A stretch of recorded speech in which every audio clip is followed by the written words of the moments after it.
All right, 97.7 Outlaw Radio FM listeners, you already know what time it is, and right here, right now, we actually have one of my favorite MCs to actually come out of the 313 of Detroit, Michigan. We got the one and only Trick Trick live on the line. How are you doing this evening? What's happening with the cuz? Oh, man, I'm doing great, man. I hope everything is all well with yourself out there in Detroit, man. This past year and a half has definitely been a kick in the ass for all of mankind. You say the top year and a half?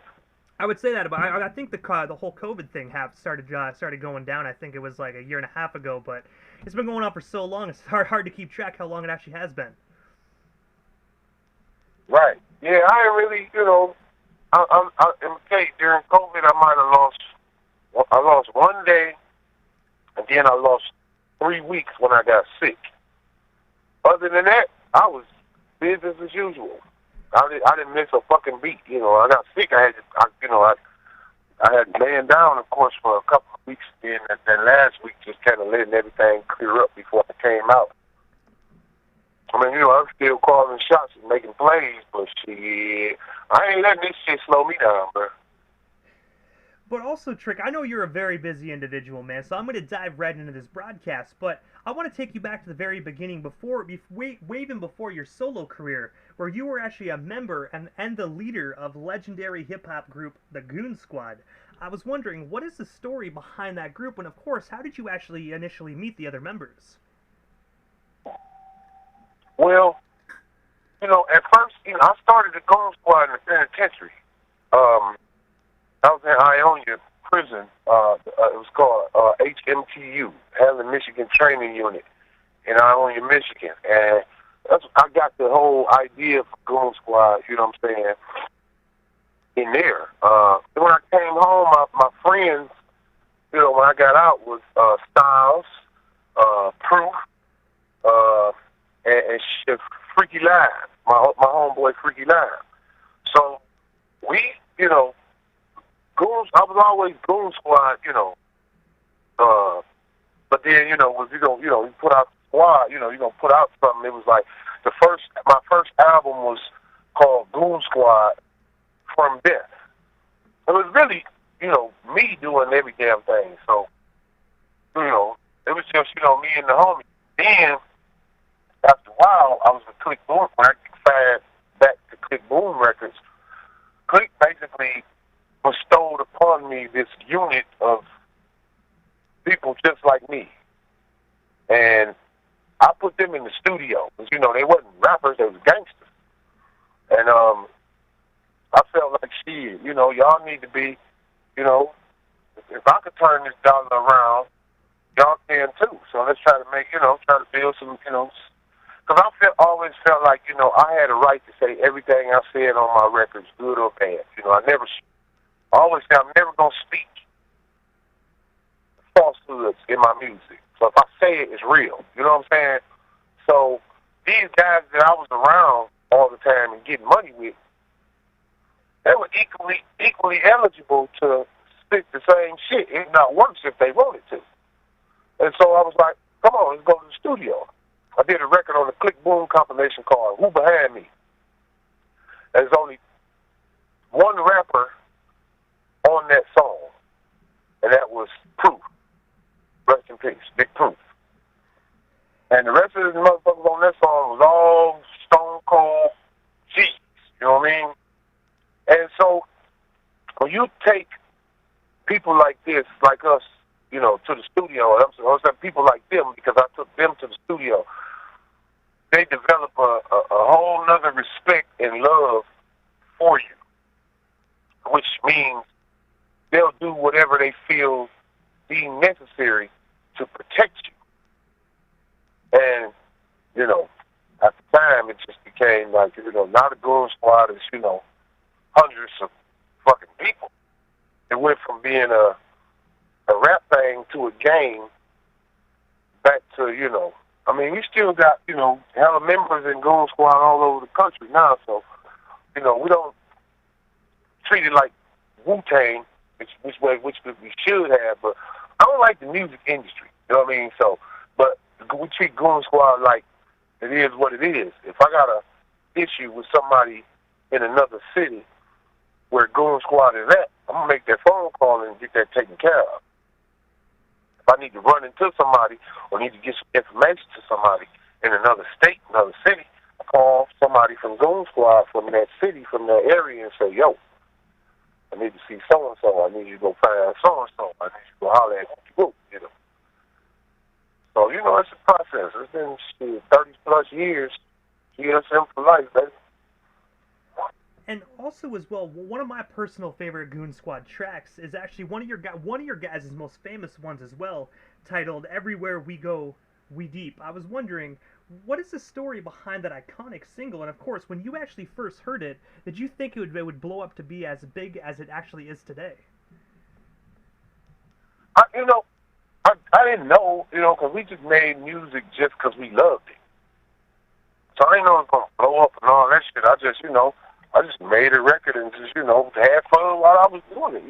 Just like, let's just go on. I'm going to go ahead and have some fun. I always wanted to do dance music was what popping me, and I did the record Shake That Make That Booty Bounce and Shake It, but, them kind of records was straight club records, and that wasn't really, really my style. You know what I mean? It was like, I just took advantage of the club element because I spent a lot of time in the clubs. But, we would go to the clubs. We'd go to the clubs. Shit, it's 20, 30 of us. We used to go to this party called Soul Night. There was at least 40 or 50 of us in this party every month. Once a month, they threw this party. So when I dropped the record and gave it to the DJ to play it, it became an anthem instantly because it was like different crews from different neighborhoods screaming "Everywhere We Go, We Deep." Worked out perfect. And I gotta say, it definitely is a phenomenal joint, man. I went back in the day, man, when I used to go to the bar and party and whatnot, man. I remember I always used to request the DJ to actually play that joint, man. It always got the club hopping. No matter where you're at, man. It always gets the club hopping. That's what's up.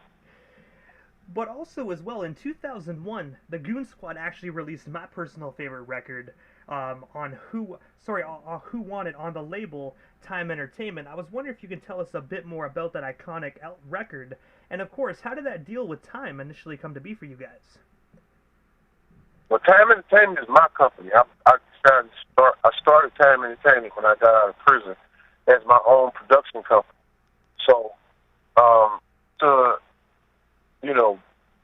make it, to add more business, to be more business about what I was doing, I needed to have a company to back up, the income that was coming in from the records, from record sales and shit. So, and the Who Wanted record was just like, I've always been the type of artist, person. I go in the studio every day. You know what I'm saying? I go in the studio every day, if not every day, at least 4 or 5 times a week.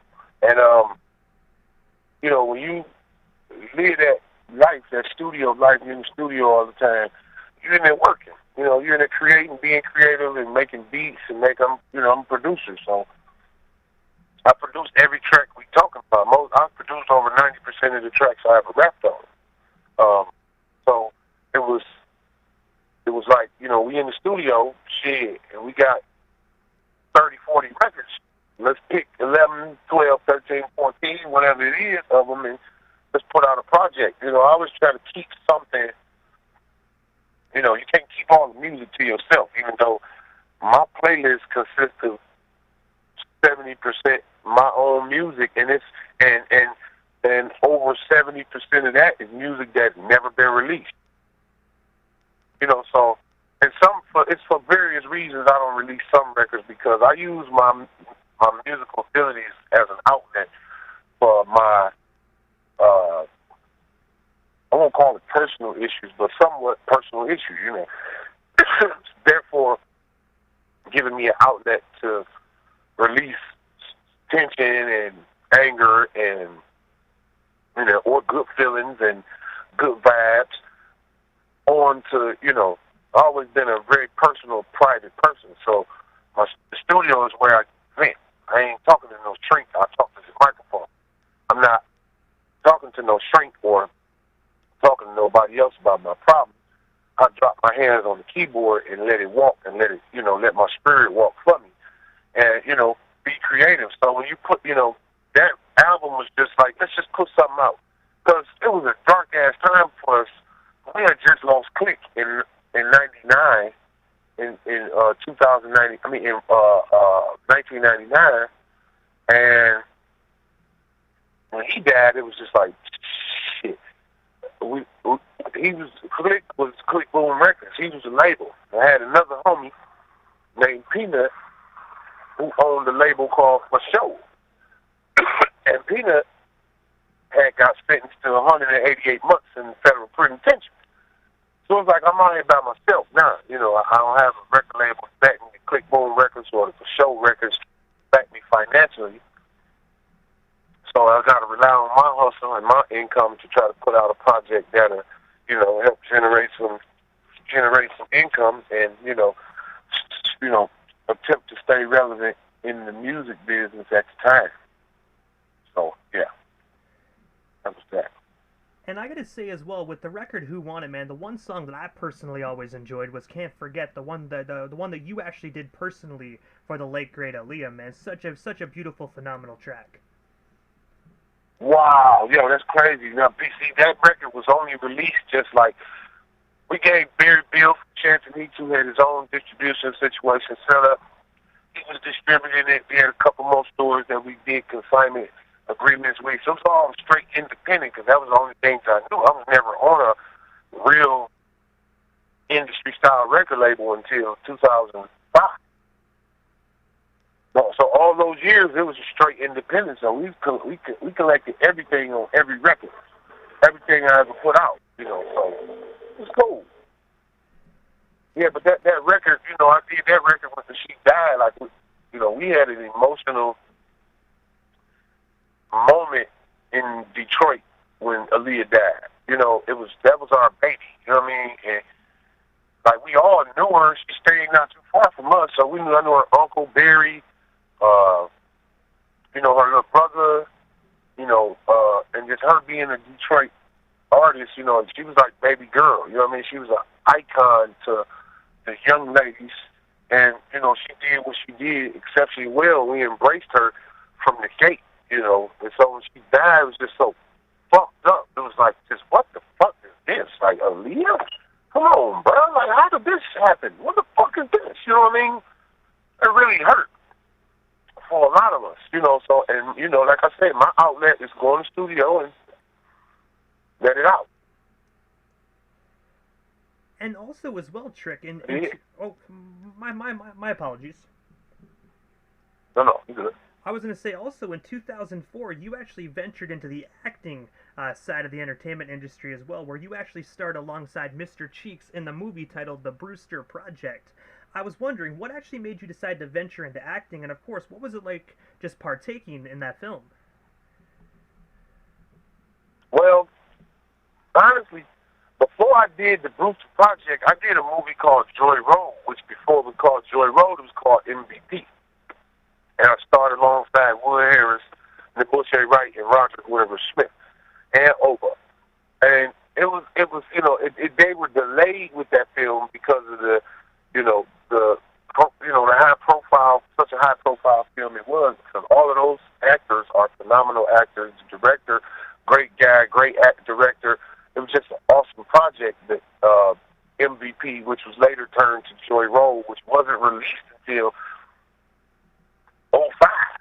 You know, so Brewster Project was when I did Joy Road, and that was really some shit that just happened because I went to meet the director to talk to him about doing some scoring, because I had scored a documentary called Street Life. And I was in the documentary Street Life too. And the director, Joy Road, was like doing a movie called Gangsters, and we met to discuss me doing some film scoring for his movie. And when I showed up for the audition, he was like, damn, like, he didn't really expect me to be as big as I was or had a look that I had. And he kind of sized me up right there and was like, yo, can you act? I was like, I used to do plays when I was younger, you know, shit, I know how to turn the camera on, I know how to do what I got to do. And like, yo, I need you to play this bad guy in this part right here today. they give me this script, and I'm reading, and I'm like, not to be offensive to the director at the time, I'll tell him, hey, bro, don't really, a nigga robbing somebody wouldn't really say this. Like, this shit kind of, did to the writer, but the shit was kind of corny. And he's like, well, do it how you would want to do it. I said, all right. So just freestyle? He's like, yeah, freestyle. Okay, bet. I'll keep the premise of this script in my dialogue, but let's just go for it. And I performed a real live robbery scene. And I took it as if we had done kicked in the door and was finna rob the shit out of these rich folks in real life. And so I jumped directly into character and gave a phenomenal 6-minute performance for that particular film that they were filming that day, which was never released. But upon finishing that part, the director and everybody who applauded my performance said, we're doing another movie, but you got to go to New York to audition. It's called MVP, which, like I say, later turned to Joy Road. So you can find it on, like, Tubi is where that movie, I watched it on Tubi not too long ago in an Airbnb. But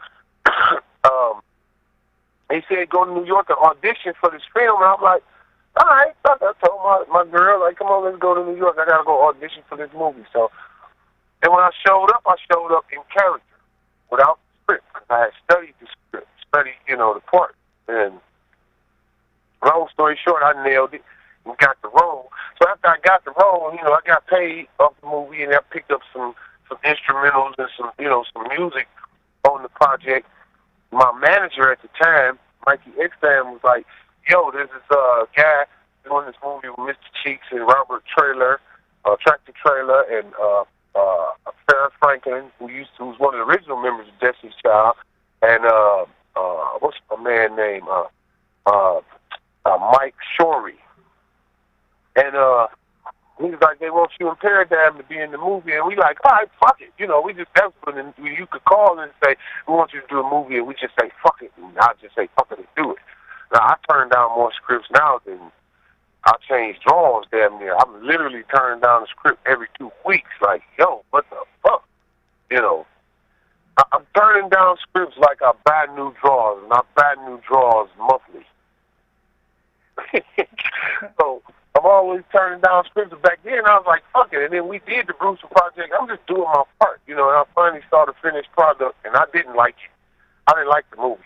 But I was like, fuck it, that's one under the belt, lesson learned, and yeah, that was that. After that, I proceeded to do a little bit more film here and there. I did a movie with, I actually did a part in this Tyler Perry movie called Alex Cross. Well, it was actually a Rob Cohen movie, and starring Tyler Perry as Dr. Alex Cross, and I played this ring announcer, the manager of a after-hour fight club, kind of hosted the fight, blah, blah, blah. So that was cool. I got the title track of that movie. And then, did a couple more roles here and there before I decided to hit my brakes and say, okay, I'm not doing no more of these roles for people in these movies that don't elevate me. You know what I mean? I'll practice at home. I don't need to practice on your movie. You know what I mean? And if you don't have a role big enough for me to elevate from and a budget that is going to make it worth my while, then you give that shit to somebody who's looking for some shit to come up on, because I don't care. I got my own shit to do. So yeah. And honestly, it's completely understandable as well, man, because you've earned your right in the music and the entertainment industry itself, man, many years ago, man. So leading up to now, so they better come correct. Believe that. But also as well, man, a year later after the Brewster project, in 2005 on your album The People Verse, you actually had the iconic collaboration, Welcome to Detroit, featuring fellow Detroit legend Eminem. I was wondering, what's the backstory behind that collaboration? And of course, what was it like just working with Eminem on that amazing project? It's always fun working with Eminem. Eminem is a fun artist, and you're going to learn something working with Eminem. He's a perfectionist. So he got different tricks and trades that he can teach you in the studio, to help you improve your gift. And he learned from the great Dr. Dre. So, was an amazing time. I was signed to Wonder Boy Entertainment. Wonder Boy Entertainment was a label that kind of rescued me from the murder charge I had going. And Wonder Boy hired my attorneys, which was mob attorneys. They're attorneys for the big, and they helped me get off from under that case. The case didn't belong to me in the first place, but I'm not an informative person when it comes to police. So Marshall, basically called me to the studio one day after all that and was like, I'm thinking something was wrong. I get up there, he jumped in the Cadillac and put the fucking song on with the verse and the hook done already, and I'm thinking he was just giving me a shout out in the song, and I'm like, good look. And he like, no, them last two verses yours. I'm like, what? He said to me, that's my gift to you. Always being on, by my side and always being there for me. So that's my gift to you. You don't owe me no publishing. You don't owe me nothing off of it. It's yours here. And yeah, I still pay that publishing, but goddamn me, he, yeah, that's pretty much the gist of it. That's how that went down. And I always been riding because Proof was in the Goon squad before there was a D12. Before there was an Eminem. No, it was always an Eminem. Because Eminem had an album called Infinite that we had a 12-inch version of this album in the studio when we was doing Goon Squad stuff. Everywhere we go, we beat. The Infinite album was done. And I just didn't know who Cuz was until I met him one day. Proof introduced me to him at this concert Proof had with Fire Ella. And me and Proof, took Proof to the show, and M was backstage with Paul Rosenberg, and that's when I met him. And that was before he actually signed to Aftermath and Interscope and all that shit. So it was that's my man. That's my man. And I remember as well when that album actually came out, and man, I remember these are back in the day when you actually had to go out and get the CD, man. There was really no streaming options, and I remember walking around my high school, right, man, with this CD in my CD Walkman, and I mean this song, I don't care who you are, this song would make you feel hard no matter where you're at, man. So I just got to say thank you for just making amazing music that not only myself, but I can speak for the fans on this. Millions of us had the opportunity to enjoy it for so many years. I appreciate that.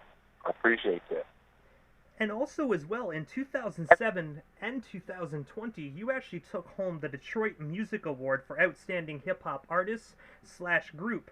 I was wondering if you can tell us a bit more about those accolades, and of course, how does it feel to know that you are being recognized by your city, not only in 2007, but of course in 2020 as well? To be honest with you, nephew, I kind of never gave a fuck about the accolades and all of them awards, because I'm a person that believes awards, a lot of those award ceremonies, like Grammys and Oscars, and all that shit paid for. That shit fake. It's not real. I mean, no diss to Megan Thee Stallion, because I got, I'm a fan. I'm a fan of her sexiness. I don't know not one of her songs, but for her to get Lyricist of the Year, and there's so many rapping ass MCs out here, like, that just goes to show you how, the awards she's paid for.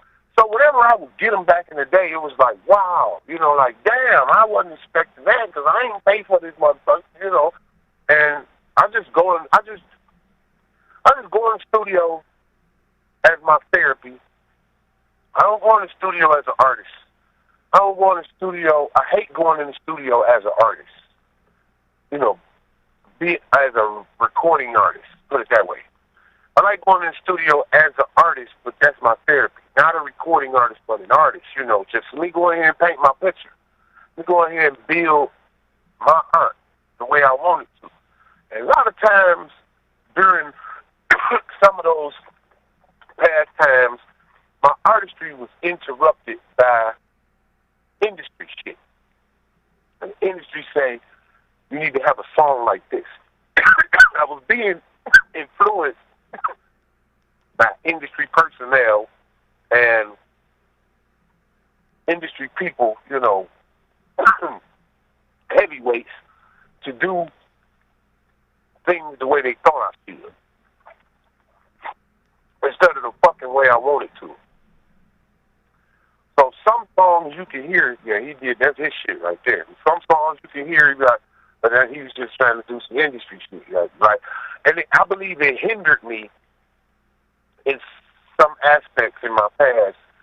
But, that's the music industry for you. The music industry molds these artists and create these artists to be what they are. And, they tie me in with certain producers. I used to work with this guy, It was really like, what if me and this motherfucker ain't got no real chemistry? Like, I love Jazzy Faye, but Jazzy Faye didn't walk me through the work we did as a producer should. He just let me do what I wanted to do, which was okay, but as a producer, you should kind of coach the artist. Because I've never been the type of person to believe I know everything. I know there's tons of motherfuckers know way more than me. That's why I love learning so much and I love observing so much, because I know I don't know everything. But when it comes to an artist being an artist, let him be an artist, him or her be an artist, and then, if there's some things that you can critique professionally without getting involved, like, if an artist paint a picture on line paper, I don't mean that painting on that line paper isn't great. But if Picasso come along and say, you should paint this on a canvas, and you should take that advice from Picasso as a fucking Picasso and paint on a canvas. You understand what I'm saying? Instead of going to the 4-track studio working on a 4-track Tascam, go over here where you can get a better sound at. That's the type of criticism, constructive, critiquing that should be done. If somebody's mix is not right, you should let so-and-so mix that. And you try to let so-and-so put a mix on that before you put that out. Or get it mastered next time before you put that out. Shit like that that's important to the final product. You know what I mean? So, like I say, with awards and accolades, when they come naturally, they cool. I fuck with them. It's a thank you. I got so many awards now. I got humanitarian awards, Person of the Year. I just received the Team Champion Award 2 months ago from Wish Upon a Team, a foundation that I work with medically challenged children. Some children terminally ill, some children, have these long surgeries that go for years, and whatever their conditions may be. Like I support that organization and what they do for the children, and what we do for the children. They gave me a Team Champion Award, and that meant a lot to me because I didn't buy that. You know what I mean? I didn't request that. I didn't mention like, yo, what happened to me? Like, it's just something that happened, and I was like, this is beautiful. It meant more to me than some of the other awards, would mean, But all my accolades are straightened up and solid. So, for the most part, I appreciate them. They're all unexpected. And, shout out to the organizations that bestowed those awards upon me because, they was paying attention when I wasn't. And also as well, June 28th of this year, you actually released your most recent album titled Alim Alim. I was wondering, what is the story behind that phenomenal project? And of course, for the listeners that haven't already done so, where can they actually snag themselves a copy of this phenomenal record? Well, it's called Alim Alim, which is the slang term for 1111. It's the southern speaking, I have southern roots, so I talk a little country, from time to time. So it's Alim Alim was my way of doing the album 1111 without saying 1111, because if you line it up 1111, many would expect a fully conscious album. But consciousness is one thing, but I share that side when I feel like sharing that side, but if I want to do a record with E40 called This Bitch Moving, me and 40 go in the studio and do a record. If I want to do a record with Redman called Who Got It, me and Redman go in the studio and make that record. West Coast Stone, you know. So, and if I'm putting out an album and I decided the title was 1111, and, you know, it's not a spiritual album, though it has some spiritual principles in it, on it. Not a fully spiritual album like that, you know. It's got a hell of game on it, but for the most part, it was me in the studio really doing everything the way I wanted to. Everything. On my own schedule, you know, so I put the date on it, say, you know, I'm going to release this on my G-Day. June 20th, my G-Day. So, I'm like, you know, shit, but go for it. I like to put goal orientated, you know, so I like to put goals in front of me. So I don't got to go to no record label and ask them for no fucking money or no approval or none of that old punk shit. It's like, yo, I'm going to put out an album for those who fuck with me, and because I've been in the studio working, and, you know, I've been in the studio vibing, not working. I don't call studio work because it's a vibe, you know what I mean? It just so happens to be a beneficial vibe, a monetary beneficial, you know, monetary benefits in that therapy. So I was like, shit, I got some of these songs, I need to put these motherfuckers out. I'm going to put out an album. I decided in February.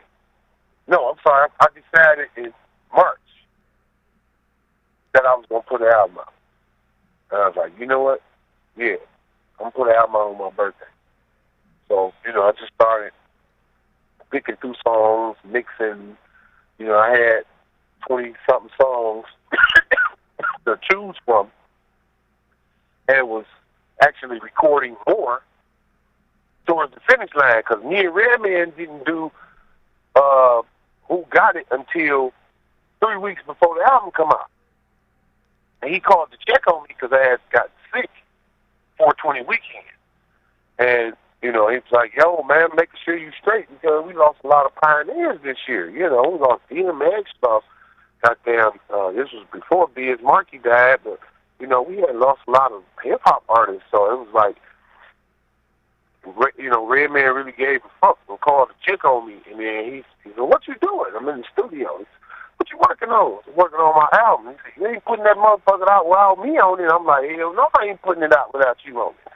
And he told me what kind of record he wanted to do, and that he liked the funky stuff I did on the Smoke Gang album, which was released in 2018, I believe, or 19.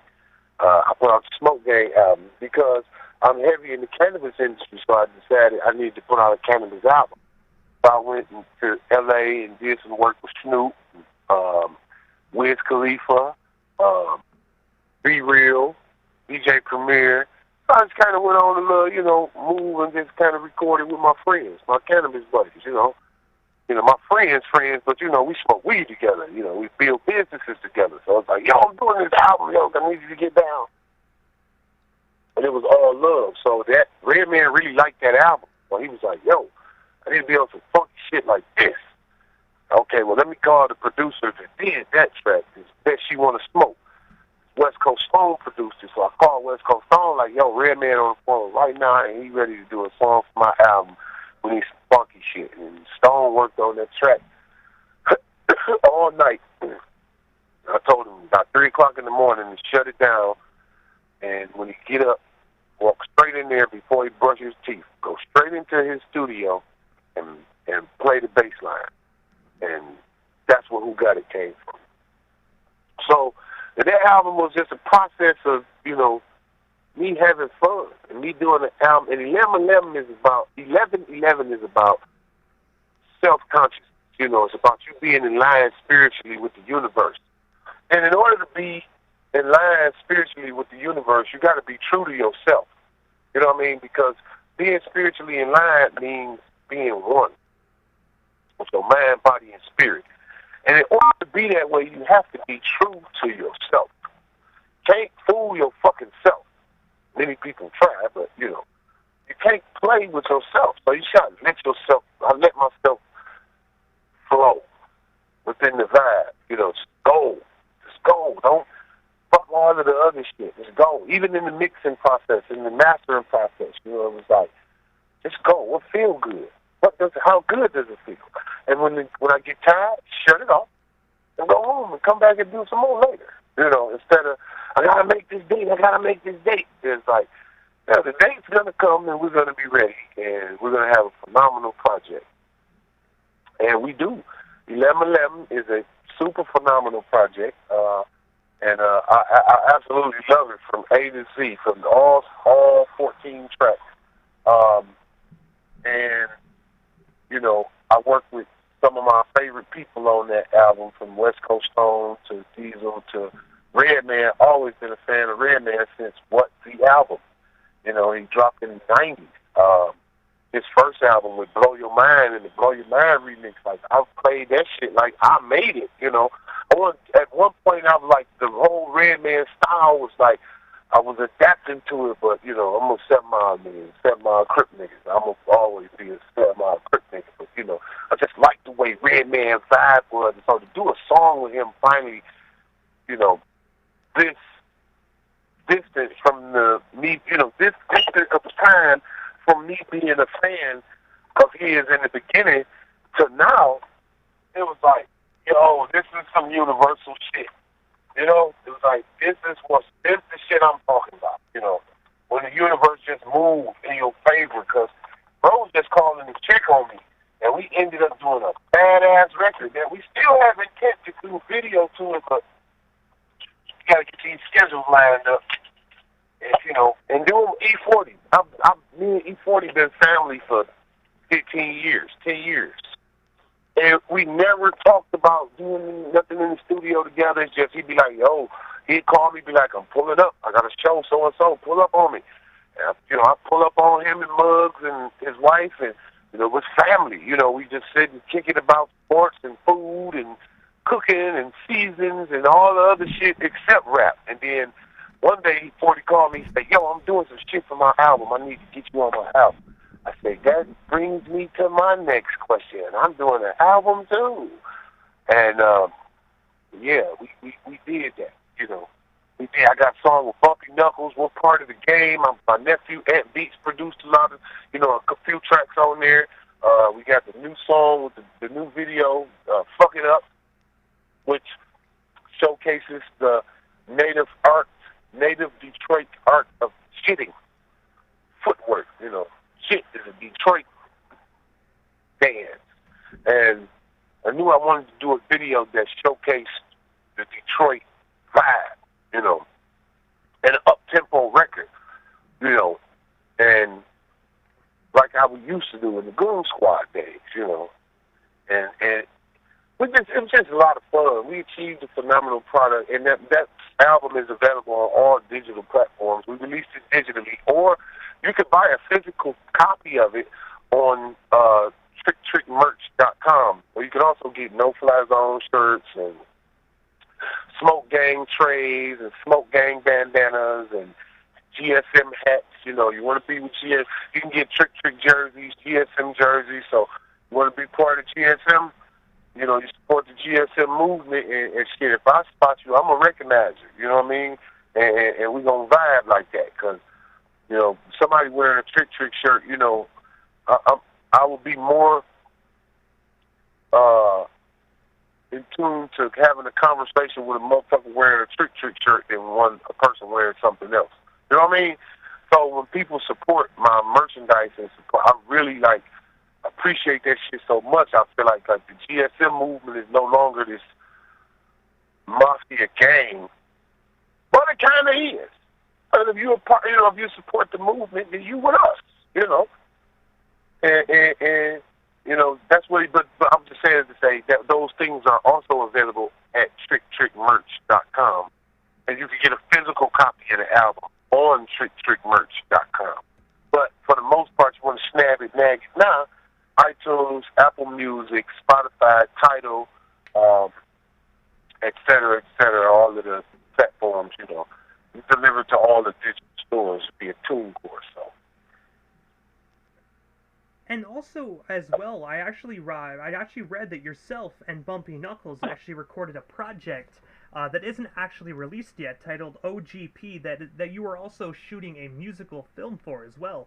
I was wondering if you can tell our listeners a bit more about this record and film, and of course, what can we actually expect from it when it does drop to the general public?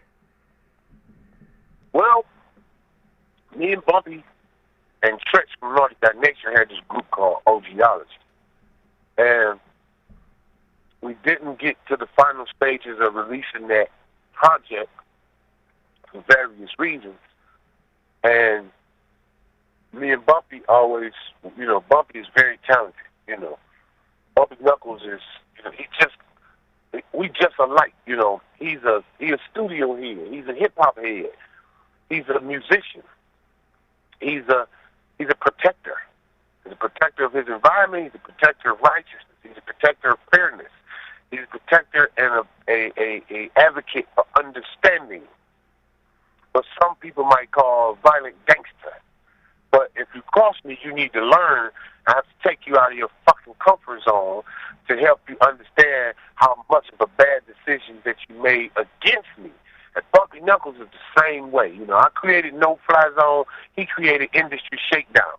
This is iconic hip-hop shit, And we had so much in common. Me and bro just vibe like a motherfucker. So he pulled up to the D, like, yo, we need to get in the studio, bro. And I'm like, shit, pull up.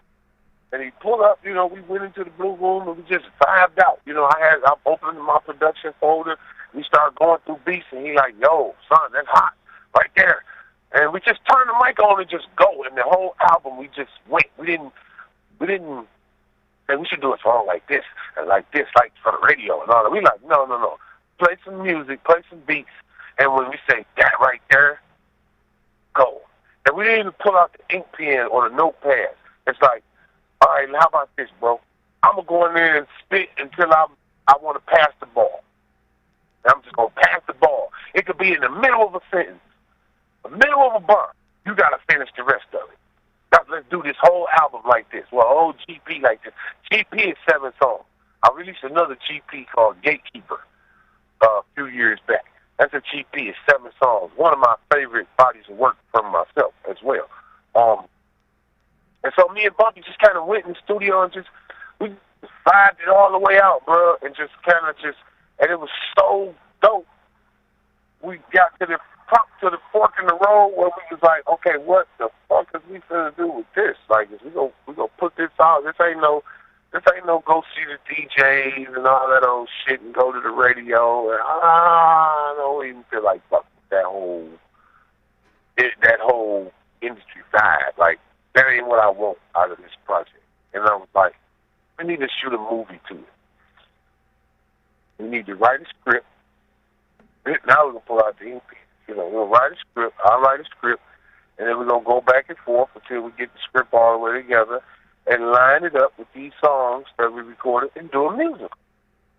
And right now we are literally at that fork in the road that part of the road where we're in the pre-production stages. We've already scouted 11 locations and approved them. The budgets have been approved. The investors are in line. The equipment is in.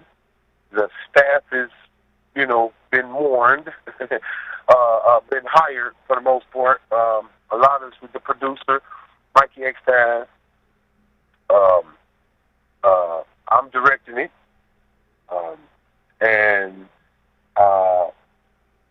We got some great cinematographers that we're working with on this. Zaire, brother from New York, and Ness from Ghani Vision from Detroit.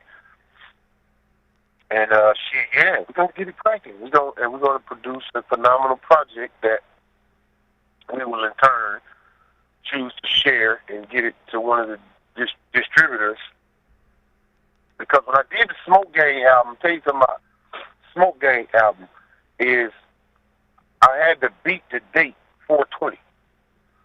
And in the process of rushing the date, I didn't get all the songs in until 2 days before the album was supposed to come out.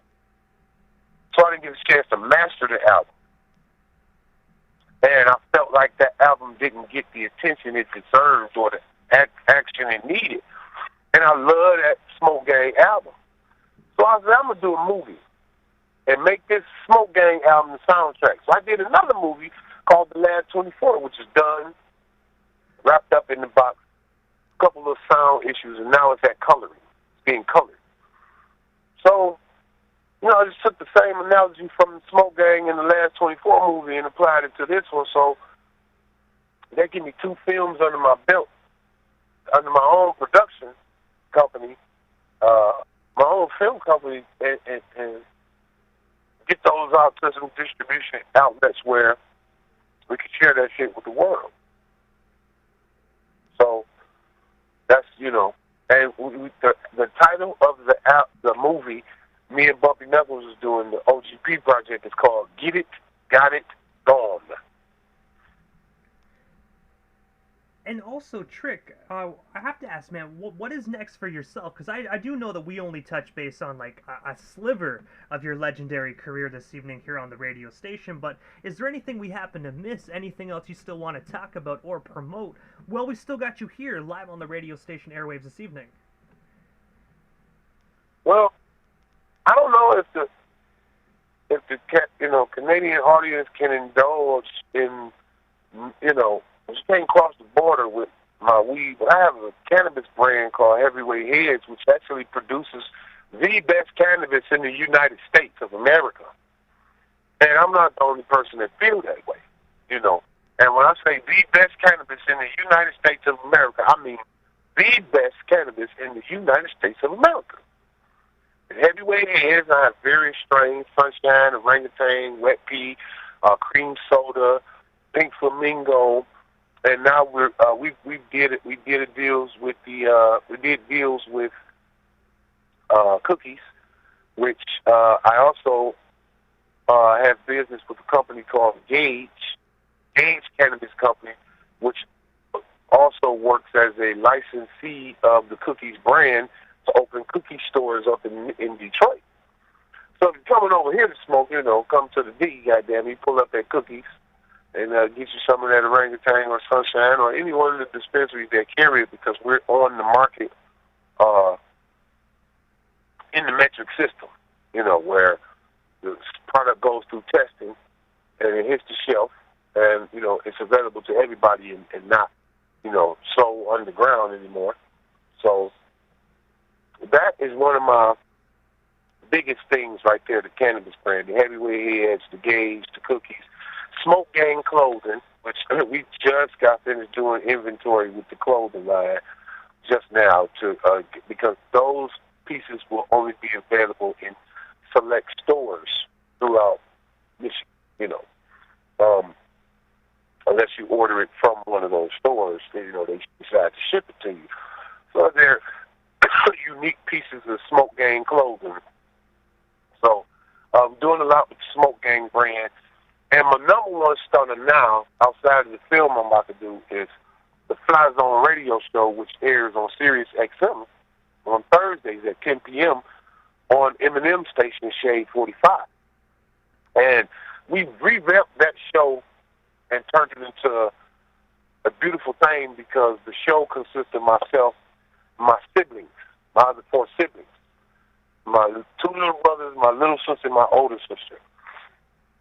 And we bring such a unique balance of entertainment to the show, as well as utilizing the platform to showcase underground hip-hop from all over the world. So we get a lot of underground shit that people can't get their hands on. I'll take records from artists fresh out the studio. You know what I mean? I got records that Nas recorded for Dr. Dre. That T.I. recorded for Dr. Dre. I got the Aftermath leaks, the Shady Records leaks, the D12 leaks, the Bumpy Knuckles leaks, the DJ Premier leaks, the Royster 5'9" leaks, like the Vicious leaks, all of the shit that can't nobody get their hands on. Those are the records I play. But we get a pretty nice amount of vocal time on the show, because technically it's a mixed show, but yeah, we mix it up with talking music. and underground hip hop. So, like I said, that airs Thursdays on Sirius XM Shade 45 between the hours of 10 and midnight at 7 p.m. on the West Coast.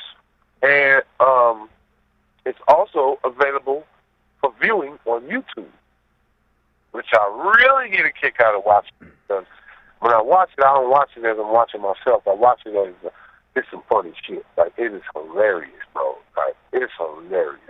You could literally mess around and binge watch the Fly Zone Radio show on YouTube.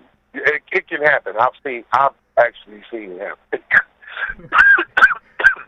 And I gotta say as well, like, I've actually caught your broadcast, excuse me, actually on Shady 45, man. I gotta say, you guys put together a phenomenal broadcast, man. I really enjoy it. So when you say go on YouTube, I'm not gonna lie, I'm probably gonna go on there. I'm probably gonna get addicted to watching every single past broadcast. Yeah, we got it. My little brother edits it now. He edits the show, so it's pretty nice looking too. It's good quality sound, and it's an amazing thing. So we're taking that, we're elevating it. So doing the consulting with the right marketing people and taking the right steps to get this to Breakfast Club level. Once a week, though, and maybe to even branch out into other shows with Queen Nisa, my little sister, and DJ Thriller, and my older sister Monique. She has a what is it called? It's like when you go live, she does it once a week, and she counsels people, because she's an evangelist. So she give people some really good game, to help them. And so she does that weekly as well, which we're going to put it over to through Fly Zone Media, where we can shoot it professionally and not just a ring light going live on Instagram and Facebook, but we can get a professional, and bring people into the studio that are interview them and have that personal one-on-one time, So we're in the stages of that prepping. Every day is an adventure. Every day is we don't have no downtime. And when we have downtime, we take it, we force it upon ourselves, and we use that to be together as a family. And that's that's how me and my family operate. We spend a lot of time together, and we utilize one another's crafts to help build one another up. And so, my older sister has a film she wrote called, right now it's called A House Divided, but we're changing the name. I don't know what she want to call it yet, but it's a spiritual film, and I believe it'll do exceptionally well. I play a pastor in the movie. How about that? Yeah. And my brother Diesel plays a deacon. He has a very powerful role because there was a stage play that toured lightly and did quite a few sold out shows. And but schedules permitted, we had to stop doing that and get back to regular work. Everybody couldn't afford that rehearsal time and stage times. When you go on stage in theater, ain't no cut. Do it again. It got to be showtime as soon as the curtain opened up. So we got a lot of projects. A lot of stuff that we do, and every day is a daily. My daughter has a boutique. She sells women's clothing. My other daughter's an artist. My other daughter's an actress rather. She's done some film. She's done some film with Janiyah Black and I don't even know the name of the movie. We just stay active, bro. We just make sure everybody is, working. Everybody is eating. Ain't nobody wanting for nothing. Everybody doing what they supposed to do, doing their collective part to maintain a successful family business here. So, yeah, that's where we at with it. And I gotta say as well, I'm actually looking forward to seeing you actually play that role, man. I gotta say, it's gonna be definitely a different view, but I actually think it's gonna be phenomenal for us viewers to actually be able to watch that phenomenal film. Thank you, man. I appreciate that. But also, I'm trying to make when I do my film projects and stuff, I do them as a consumer. I watch them and I write as someone who would be watching it, and things you wouldn't want to see, things you don't want to happen, it's things, it's ways you want to turn a story to make it go in a direction least expected, and so many different avenues with entertainment, that you just give it your all when you're doing it, and I don't. I'm not the type of person I hope people like it, because everything you do, everybody not gonna like it. So fuck people's opinion all ahead of time. If they love it, beautiful, amazing. I love it. I'm glad you love it. I'm glad you enjoyed it.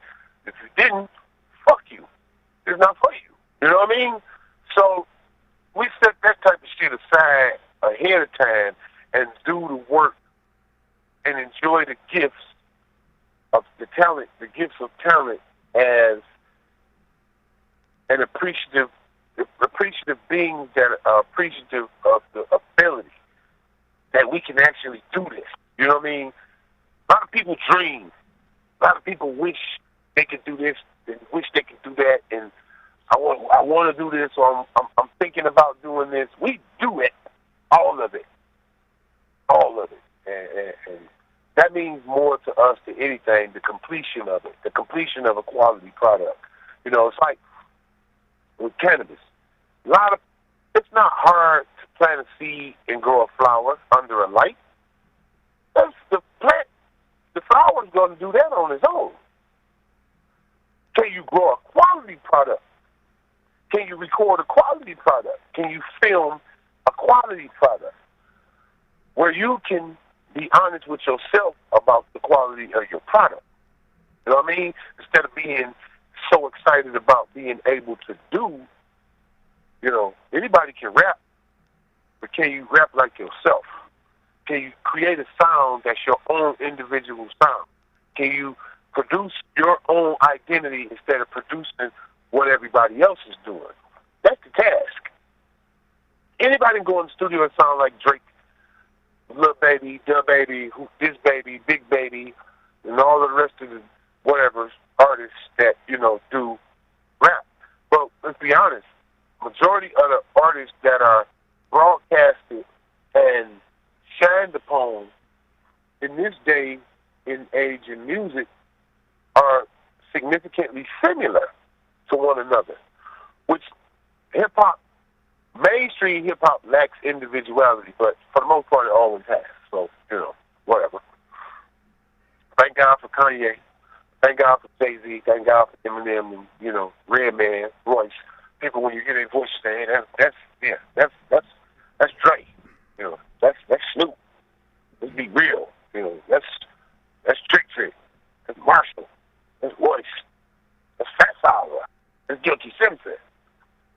That's Marv One. You hear it. You're not confused about who you're listening to. And that means everything to being a significant artist.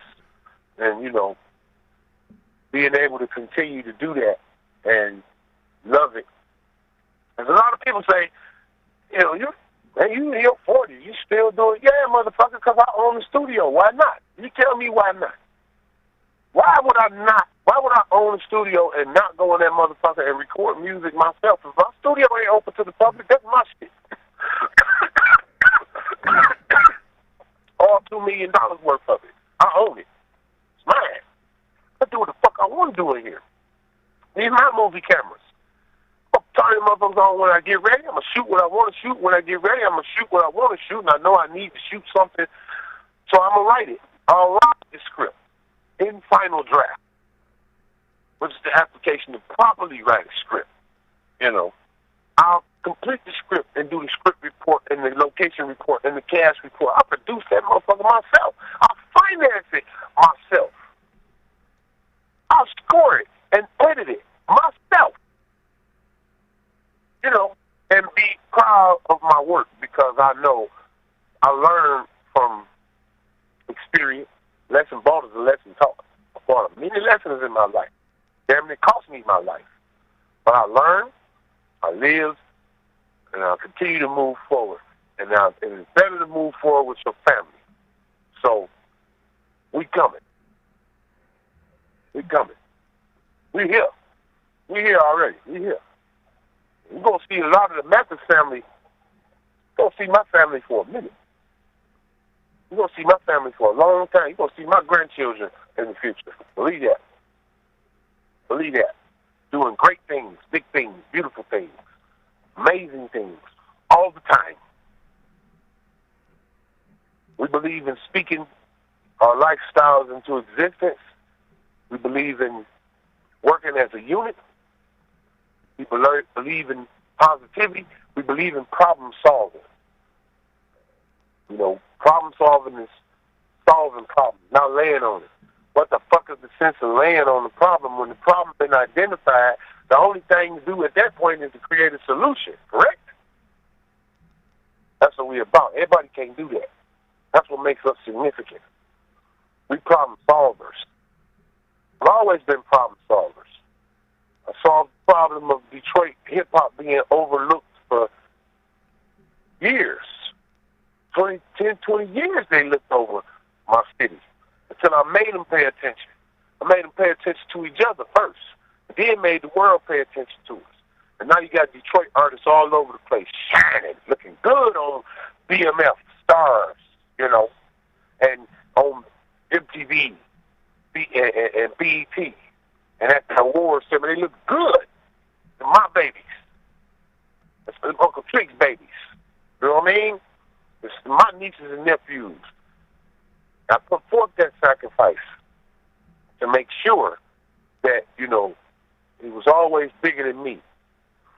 And make sure we solve the problem that we identify. And you can solve the problem faster with y'all than you can with you. Yeah. And excuse me, also Trick, this is the time in the interview quickly, man, right before I wrap things up, that I actually give a chance for the individual that slides into the radio station airwaves, just like a chance to give like shout-outs to whomever they want to give shout-outs to, but most of all, man, your social media handles.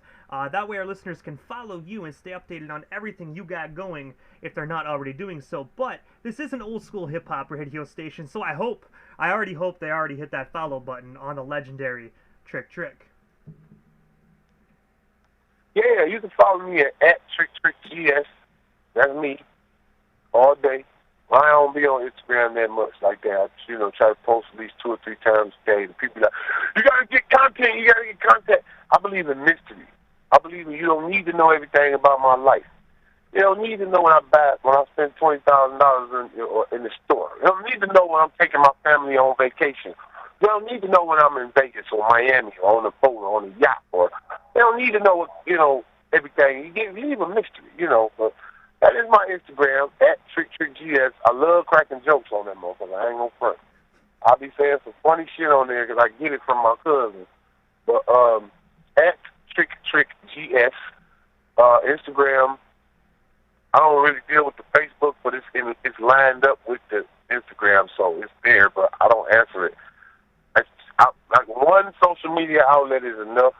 I don't need to be in touch with the world with what I'm doing. Hey, go worry about your own shit, you know. But when you want to fuck with Trick, that's where I'm at. When I'm doing a show, well, I'm always doing contests and shit, $1,000, $2,500, $500. I'm always doing contests and challenges and shit, and I'm always giving people information that I believe can help motivate them to be better people. Once again, you can buy my merchandise at TrickMerch.com, and you can watch the Fly Zone Radio Show on YouTube on the Fly Zone Radio Show page. Just look up the Fly Zone Radio Show on YouTube and it'll pop up. Follow our link, subscribe to our page, and please tell a friend. I just got accustomed to saying that now because I used to be like, I don't give a fuck. And they like, nah, you gotta promote it. And I really love doing the Fly Zone Radio Show, so, you know, I get a kick out of that. And I like sometimes talking to people on social media because that's how, you know, how we got in touch. So I'm looking at the time like, I turned down a lot of interviews too, you know, because I believe in mystery. I believe you talk too much. You know, I have a special that you can stream on Hulu called Hip Hop Uncovered, and you can watch that now on Hulu. You got Hulu over there? We don't know, unfortunately. Down here in Canada, they really restrict them streaming sites. So pretty much they only really give us Amazon Prime and Netflix. The closest thing we got to Hulu was Crave TV. I don't even know if that's out there in America or not. That's so whack. Yeah, it definitely is. But I did hear. Y'all missing out, man. I did hear if you get an American VPN and kind of like I think like hack into your own modem, you can actually get stuff like that. But I run a radio station. I'm tech savvy like that, but I'm not very tech savvy with hacking my own modem. Knowing my luck, I'd knock my own internet out. Wow. So do y'all have Sirius XM? We do, yes, yeah. That's where I actually listen to. I actually listen to Shady 45, where I listen to Flat Zone Radio. Okay, cool. Okay, there we go. Okay. And damn, that sucks. I can't watch the Hip Hop Uncovered. That is an amazing docuseries, a six-part docuseries it was originally aired on FX, which is a station, a great television station. But yeah, man, damn, I'm mad y'all think of that right there. That docuseries will give you some insight on Trick like never before. Like never before. You want to find that. You want to watch that. If you don't learn a lesson from me, for yourself, and about me, so as good information, then yeah, you ain't watching right. But man, that's a powerful docuseries. Beautiful. Well put together. Cinematography-wise, quality, amazing. We're going to do another show, and we're going to be looking for artists to sign and kind of, showcase the whole process from signing an artist to putting them out and taking them on tour and blah, blah, blah, blah, all of the work. So, it's all in the schedules, all in the stars. And I got to say, first and foremost, Trick, thank you so much, man, for just accepting this interview inquiry, man. Like I told you near the beginning of the interview, I've been a fan of yours for many, many years, man. So I pretty well grew up on your music. So I just got to say, man, thank you so much for just giving us a bit of your time, and of course, just accepting this inquiry and coming on my radio station, man. It truthfully was an honor, and most definitely a privilege, just to be able to converse and chop it up with an individual that pretty much helped me through so many difficult times with their music. So thank you for this interview, and of course, here's an amazing music. I appreciate that, bro. This some good ass weed, my bad. It's all good, man. It's all good. You're smoking your own brand, man. And honestly, I've heard some stories about that weed as well, man. That it definitely knocks your socks. Orangutan. It's for real. But I gotta say though, Trick, again, thank you so much, man, and hopefully down the line we can make this happen again sometime soon. But for now, thank you so much, and definitely have yourself a wonderful night out there in Detroit, man. I'm definitely excited to hear what comes next from the legendary Trick. God bless you, brother. You take care. You as well, man. Thank you so much. In a minute.